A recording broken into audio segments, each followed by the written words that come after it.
Hi guys, welcome back to my channel again. This is Ems Jo channel. So for today's video guys, samahan niyo po kaming magpunta ng school para sa pictorial ni Jo M. Yes guys, kasi gagraduate na po sila. Ayan, nagalakad lang po kami muna niyan guys kasi wala kaming service ngayon. Kasi yung papa namin is hindi nakauwi kasi bawal silang umuwi sa kanilang duty. So ang ginawa namin is nakisakay or nakiangkas lang po kami sa aming kapitbahay na papunta ding school. So nakasakay na po kami niyan guys papuntang school. So yan po yung daanan namin papuntang school guys. Ayan, for the puno ang mga person guys kasi nga isa lang yung motor. Balikan lang po kami niyan guys. At saka balikan niya yung anak niya at asawa niya din na magpa-picture din kasi classmate niya sa school. Ni Juem pala sa school. So fast forward is nandito na po kami ngayon sa school. Habang naghahintay pa po kami guys kasi matagal-tagal pa po matagal pa po dumating yung teacher. So, dyan muna kami sa labas ng school at wala po kasing susi pa kaya hinantay pa namin yung susi para makapasok. Ayan, for the gasto muna yung mga person yan guys. Yes guys, hindi talaga mawawala yan sa kanila guys. So kailangan pag magpunta ako sa kahit saan ako magpunta guys, may dala-dala talaga akong kapera kahit peranggot. So fast forward is nag-start na po tayo or sila pala ng pictorial. So hindi ko na sinama yung ibang classmate niya guys. So siya lang yung pinokos ko dyan.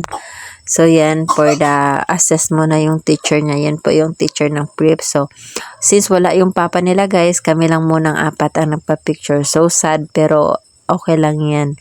Next time. So, kaka-proud lang po guys kasi isang taon na din siyang nag-aral. Alam nyo ba guys, bali, nakisakay lang po yan siya sa kapitbahay din namin guys, papuntang school every morning. Tapos, pag tanghali naman guys kasi half day lang sila isasakay din yan siya ng kakilala din niya papa ng classmate niya.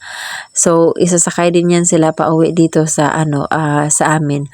So grabe yung nila effort talaga nila guys, makagraduate lang sila. So 'di ba hindi lang ini-imagine ko ngayon hindi lang talaga maano yung time kasi ngayon isang taon na pala silang pabalik-balik ng school tapos minsan nagalakad lang sila pauwi.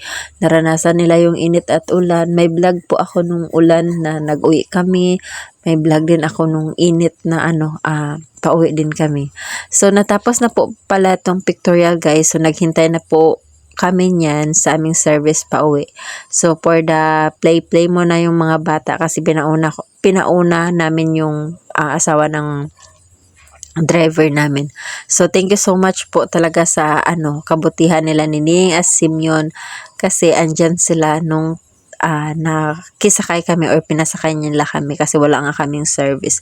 So that's it for today's video guys. Thank you for watching. Pauwi na po kami yan guys kasi sobrang init talaga. Imaginein mo 10 AM pa lang yan pero sobrang init na dito sa Coron. Kaya grabe talaga tuyong-tuyo na yung mga halaman or mga damo dito sa amin. Kaya that's it for today's video guys. Naabutan po namin pala yun guys yung mga kasama namin sa tingnan nyo, nakisilong sila dyan kasi sobrang init. Ayan. Thank you for watching. Bye!